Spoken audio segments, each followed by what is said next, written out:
కావడంతో ప్రజలను ఆదుకునేందుకు సీఎం చంద్రబాబు స్వయంగా రంగంలోకి దిగారు. రోజంతా సమీక్షలు జరిపిన సీఎం బాధితుల కోసం అర్ధరాత్రి సహాయక కార్యక్రమాలను పర్యవేక్షించారు. బాధితులకు ఆహారం, నీళ్లు అందించి ధైర్యం చెప్పారు. అర్ధరాత్రి అధికారులను ఉరుకులు పరుగులు పెట్టించారు. విజయవాడలో తీవ్రంగా ప్రభావితమైన సింగ్ నగర్లో సీఎం చంద్రబాబు స్వయంగా పర్యటించారు. బోటుపై వెళ్లి వరద ప్రభావిత ప్రాంతాల్లో పర్యటించారు. ప్రజలకు ఆహారం, బిస్కెట్లు, నీళ్ల సీసాలు తదితర వస్తువులు చంద్రబాబు స్వయంగా అందించారు. విజయవాడలోని కృష్ణలంకలో కూడా సీఎం పర్యటించారు. వరద ప్రభావిత ప్రాంతాలను పరిశీలించారు. వరద తీవ్రతపై కంటి మీద కునుకు లేకుండా చంద్రబాబు సహాయక చర్యల్లో మునిగారు.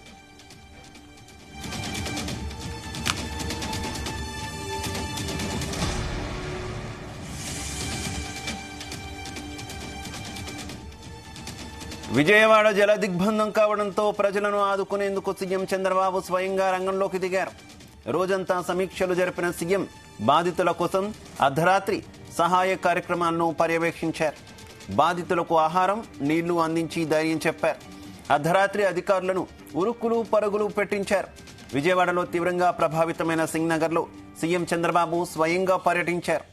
బోటుపై వెళ్లి వరద ప్రభావిత ప్రాంతాల్లో పర్యటించారు. ప్రజలకు ఆహారం, బిస్కెట్లు, నీళ్ల సీసాలు తదితరవి చంద్రబాబు స్వయంగా అందించారు. విజయవాడలోని కృష్ణలంకలో కూడా బాబు పర్యటించారు. వరద ప్రభావిత ప్రాంతాలను పరిశీలించారు. వరద తీవ్రతపై కంటి మీద కునుకు లేకుండా చంద్రబాబు సహాయక చర్యల్లో మునిగారు. ఇదే విషయానికి సంబంధించి మరింత సమాచారం మా కరెస్పాండెంట్ నాగేశ్వరరావు అందిస్తారు. Nageswara Rao. Yeah Sandeep, good morning. Andhra Pradesh రాష్ట్రంలో అతలాకుతలం చేసిన తుఫాన్ని ఛేదించేందుకు చంద్రబాబు నాయుడు స్వయంగా రంగంలోకి దిగాడని చెప్పుకోవచ్చు.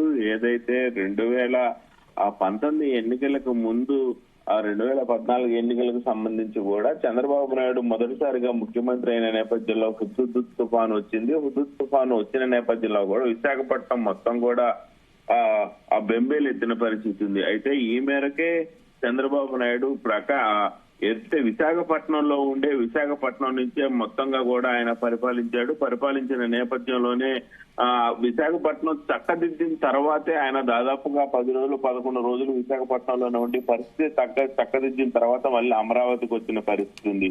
అయితే నేడు కూడా ఇదే పరిస్థితి ఉంది. దాదాపుగా 200 సంవత్సరాల క్రితం పడిన అంత వర్షం ఆ విజయవాడ పట్టణంలో పడింది. దాదాపుగా ద్విచక్ర వాహనాలు కానీ, కార్లు కానీ మునిగిపోయిన పరిస్థితి ఉంది. అయితే ఈ నేపథ్యంలోనే ఆ రాష్ట్ర రాజధాని ప్రాంతము Vijayawada municipal corporation, greater municipal corporation వెలసి మొత్తంగా రాష్ట్రం నుంచి ఎవరు రావాలన్నా సరే ఆ రాజధాని ప్రాంతం విజయవాడకు వచ్చేసిన పరిస్థితి ఉంది. ఎవరైనా విఐపీలు కానీ, అలాగే ఏదైతే రాష్ట్రానికి పెట్టుబడులు పెట్టే వచ్చేవాళ్ళు కానీ, పారిశ్రామికవేత్తలు కానీ, వీళ్ళందరూ కూడా ఎవరైనా ఆ విజయవాడ వచ్చే పరిస్థితి ఉంది. అలాంటి విజయవాడని ఆ రూపురేఖలు మొత్తం మారిపోయిన నేపథ్యంలో భారీ తుఫాన్తో ఎక్కడ చూసినా సరే విజయవాడ మొత్తం కూడా ఆ వరదమయం. ఏ ఇంట్లో చూసినా వరదే, ఎక్కడ ఏ లైన్ చూసినా లోతట్టు ప్రాంతాలు మొత్తం వరదమయం, రోడ్లు వరదమయం, ఆ కాలనీలు వరదమయం, మొత్తం వరదమయం. ఆహారం లేక, తాగునీరు లేక దాదాపుగా విజయవాడ మొత్తం కూడా ఆర్తనాదాలు వినిపిస్తున్నాయి అనుకోవచ్చు.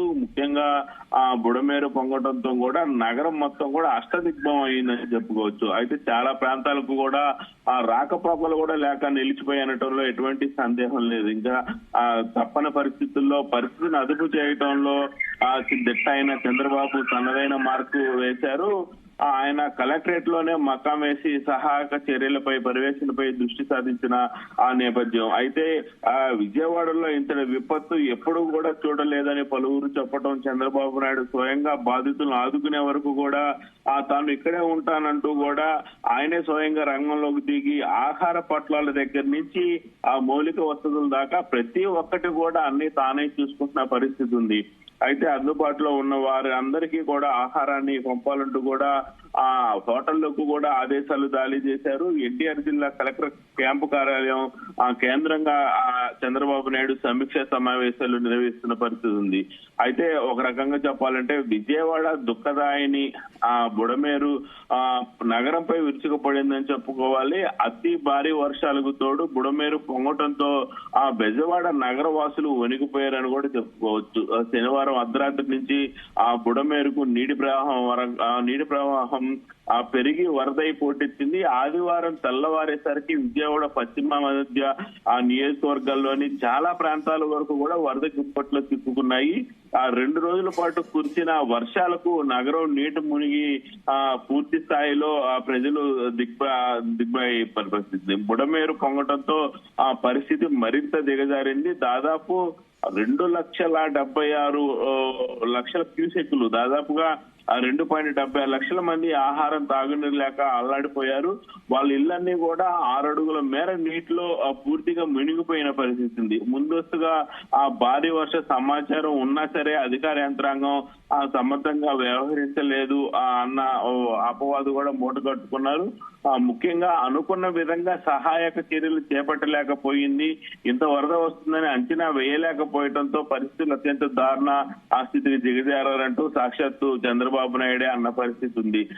దీంతో గత్యంతరం లేక సీఎం చంద్రబాబు రంగంలోకి దిగారు. సింగనగర్ ప్రాంతంలోని పడవలో ఆయన పర్యటించి ఎన్టీఆర్ జిల్లా కలెక్టరేట్ కు వచ్చి అక్కడే మకాం వేయాల్సి వచ్చింది. బుడమేరు ముంపు సమస్య ఇప్పటిది కాదు, దీన్ని నిర్లక్ష్యం చేసిన పాపం ఇప్పుడు నగరాన్ని ముంచెత్తిందని కూడా ఆయన అధికారులకు సూచించారు. చివరికి విజయవాడ నగరం ఎలా ఉందంటే దాదాపుగా వరద ప్రభావంతో విజయవాడ నగరం శివార్లు ప్రాంతాలు పలు కాలనీలు మొత్తం కూడా నీట మునిగాయి. నగరానికి పూర్తిగా రాకపోకలు మొత్తం కూడా స్తంభించిపోయాయి. ఆ బుడమేరు ప్రభావిత ప్రాంతాలు మొత్తం కూడా కాలనీలు చెరువులను తలపిస్తున్న పరిస్థితి ఉంది. దాదాపు 5.7 అడుగుల మేరకు వరద నీరు చేరిందని కూడా చెప్పుకోవచ్చు. ప్రధాన అంతర్గత రహదారులపై దాదాపుగా 4 నుంచి 6 అడుగుల ఎత్తు వరకు కూడా వరద నీరు ప్రవహించింది.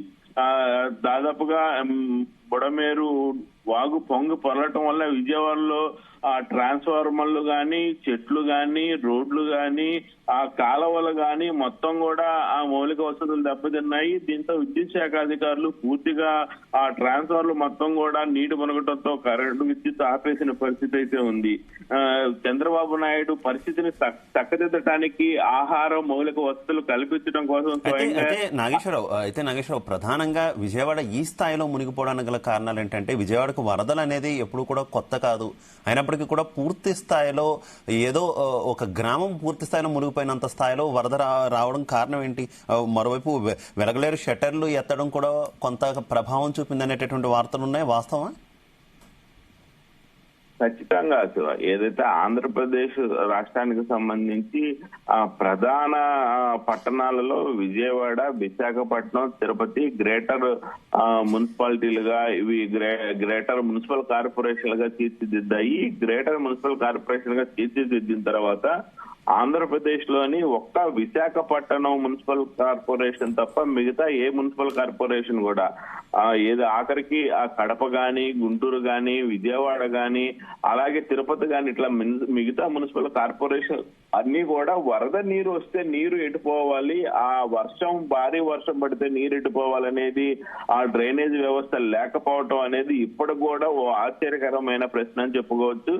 నిన్న ఏదైతే విజయవాడలో చూసాం మనం నక్కల రోడ్డు గాని, తర్వాత మిగతా ప్రాంతాలలో గాని ఏదైతే ఆ ప్రాంతానికి వచ్చిన వరద నీరు ఎటుపోవాలనేది అధికారులకు కూడా తెలియని పరిస్థితి. ఆ వరద నీరు మొత్తం కూడా వాటంతట అవి ఇంకిపోవటం, లేకపోతే ఎటో ఒకటి వాటంతట అవి పోవటం తప్పితే వాటికి ఒక ప్రత్యేకమైన పైప్ లైన్ గాని, వాటికి ప్రత్యేకమైన కాలువలు గాని ఏమీ లేకపోవడంతో ఒక్కసారిగా అధికారులందరూ కూడా బెమ్మేలెత్తిన పరిస్థితి. ముఖ్యంగా ఏదైతే నగర కార్పొరేషన్లలో ఇంత మటుకు ఆ డ్రైనేజ్ వ్యవస్థ వరద ఎటుపోవాలనేది వాళ్ళు ఒక అంచనాకు వచ్చి ఇప్పటికి కూడా దానికి ఒక రూట్ ఏర్పాటు చేయకపోవటం అనేది ప్రధాన సమస్యగా మారింది. ఎన్ని పార్టీలు మారినా, ఎన్ని ప్రభుత్వాలు మారినా, ఎంతమంది అధికారులు వచ్చినా దాని మీద దృష్టి పెట్టకపోవటం అనేది ప్రధాన లోపంగా కనబడుతుంది. అలాగే ముఖ్యంగా ఏదైతే బుడమనేరు ఆ పొంగటంతోనే కూడా మొత్తం ఈ అష్టదిగ్బంధనం అయిందని చెప్పుకోవచ్చు. నగరం మొత్తం కూడా ఆ బుడమేరు పొంగటంతోనే ఆ శివార్లు కాలనీ మొత్తం కూడా ఇదన్నీ కూడా విజయవాడ వంటోను ఎన్టీఆర్ జిల్లా పరిసర ప్రాంతాలు మొత్తం కూడా ఈ అష్టదిగ్బంధం కావడానికి ప్రధాన కారణం ఆ బుడమేరు పొంగడంతోనే. ఎన్టీఆర్ జిల్లా పెనుగరచిపోలు వద్ద కూడా ఆ వంతెనపై నుంచి పారుతున్నామని చెప్పుకోవచ్చు మనేరు వరద గురించి. అలాగే ఎన్టీఆర్ జిల్లా నందిగామ మండలం ఐతవరం వద్ద కూడా ఆ విజయవాడ హైదరాబాద్ జాతీయ రహదారిపై కూడా ట్రైన్ పై ప్రయాణాన్ని ఆ ప్రయాణికులు మొత్తాన్ని కూడా దాట చిక్కుకున్న నేపథ్యంలో ట్రైన్ పై వారందరినీ కూడా పక్కకి జరిపిన పరిస్థితి అయితే ఉంది. ముఖ్యంగా ఏదైతే అర్ధరాత్రి సమయంలో కూడా చంద్రబాబు నాయుడు ప్రధానంగా వీరందరినీ కూడా పర్యవేక్షించడానికి గాని, వీరందరినీ కూడా రక్షించడానికి గాని, వీళ్ళందరికి గాని నైతిక బలం చెప్పడానికి గాని, పనులు ఎక్కడా కూడా ఇబ్బంది పడకుండా ఉండటానికి కూడా ప్రధాన కారణం అధికారుల నిర్లక్ష్యం అనే చెప్పుకోవాలి. అధికారుల ముందు చూపు లేకపోవటం అనే చెప్పుకోవాలి. అధికారుల సక్రమంగా ఉండుంటే వచ్చిన వరద నీరు వచ్చినట్టు వెళ్లిపోయే విధంగా ఉంటే ఇన్ని గంటల సేపు ఇన్ని రోజుల పాటు ఆ విజయవాడలో అయితే వాటర్ అయితే ఇంత ఇదిగా ఉండేది కాదు. ముఖ్యంగా అజిత్ నగర్ గాని, నందమూరి నగర్ గాని, యువరాజేశ్వరిపేట గాని ఇవన్నీ కూడా పూర్తి స్థాయిలో చెరువులు తరపించేలాగా ఉన్నాయి. కానీ ఆ రాష్ట్ర రాజధాని ప్రాంతం గాని, గ్రేటర్ మున్సిపల్ కార్పొరేషన్ లోని ఈ ప్రాంతాలని కానీ ఎవరు ఊహించరు అనుకోరు. పల్లెటూర్లలో ఆ వంతెనల పక్కన, ప్రధాన ప్రాజెక్టుల పక్కన, ప్రధాన జలాశయాల పక్కన కాలనీలు ఎలా నీట మునుగుతున్నాయో ఆ విజయవాడ నగరం అలా నీట మునిగిందనంటే పరిస్థితి ఏ రకంగా ఉంది, విజయవాడలో ఆ మౌలిక వసతులు ఏ రకంగా ఉన్నాయి.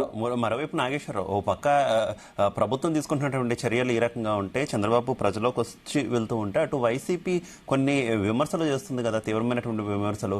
అటు ప్రభుత్వ వైఫల్యాన్ని ఎత్తిచూపడంతో పాటు ఏకంగా కరకట్ట మీద ఉన్న చంద్రబాబు ఇల్లు కూడా మునిగిపోయింది అనేటటువంటి ఒక ప్రచారం విస్తృతంగా వైసీపీ అఫీషియల్ హ్యాండిల్స్ ద్వారా చేస్తున్నటువంటి పరిస్థితి ఏంటి? నిజంగా చంద్రబాబు ఇంట్లోకి కూడా నీళ్ళు వచ్చినంత సిచ్యువేషన్స్ ఉన్నాయి అక్కడ?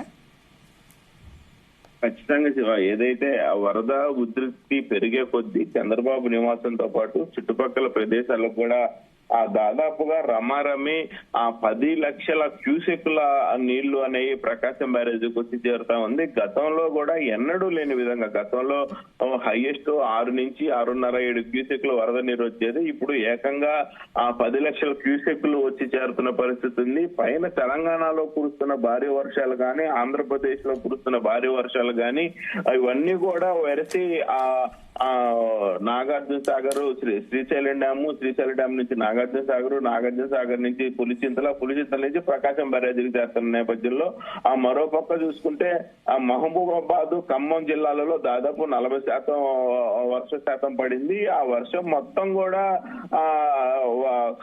వరద ప్రాంతం నుంచి వచ్చిన వరద మొత్తం కూడా ఇటు ప్రకాశం బ్యారేజీకే చేరుతున్న పరిస్థితి ఉంది. 2 రాష్ట్రాల నుంచి పడుతున్న భారీ వర్షాలు కూడా గతంలో ఇంత వర్ష నమోదు ఎప్పుడు కాలేదు. ఈ వర్షపాతం నమోదైన మధ్యలో 10 లక్షల క్యూసెక్లు పైన ఆ వరద నీరు వచ్చి చేరుతా ఉంది. వరద నీరు వచ్చి చేరుతున్న నేపథ్యంలోనే ఆ కరకట్ట మీద ఉన్న దరిదాపుల్లో వాళ్ళందరూ కూడా నీటిని తాగుతున్న పరిస్థితి అయితే ఉంది. అయితే అధికారులు కొంత మేరకు చాకచక్యంగా వ్యవహరిస్తూ ఆ వచ్చిన వాటర్ ని వచ్చినట్టు కూడా కిందకి వదులుతున్న పరిస్థితి అయితే ఉంది. ఎక్కడ కూడా చంద్రబాబు నివాసానికి ఇబ్బంది కలిగించే విధంగా కాకుండా దానిని చాకచక్యంగా అధికారులు ఏదైతే ఆ ప్రకాశం బ్యారేజీకి ప్రధాన గేట్లు కాకుండా ఆ మంచినీటి తాగునీటి అవసరాల కోసం కూడా ఉపయోగించే right canal, left canal type canals ఉన్నాయి. ఈ కెనాల్స్ ద్వారా కూడా నీటిని వదులుతున్నారు, ఎక్కడా కూడా చంద్రబాబు నివాసానికి ఇబ్బంది రాకుండా.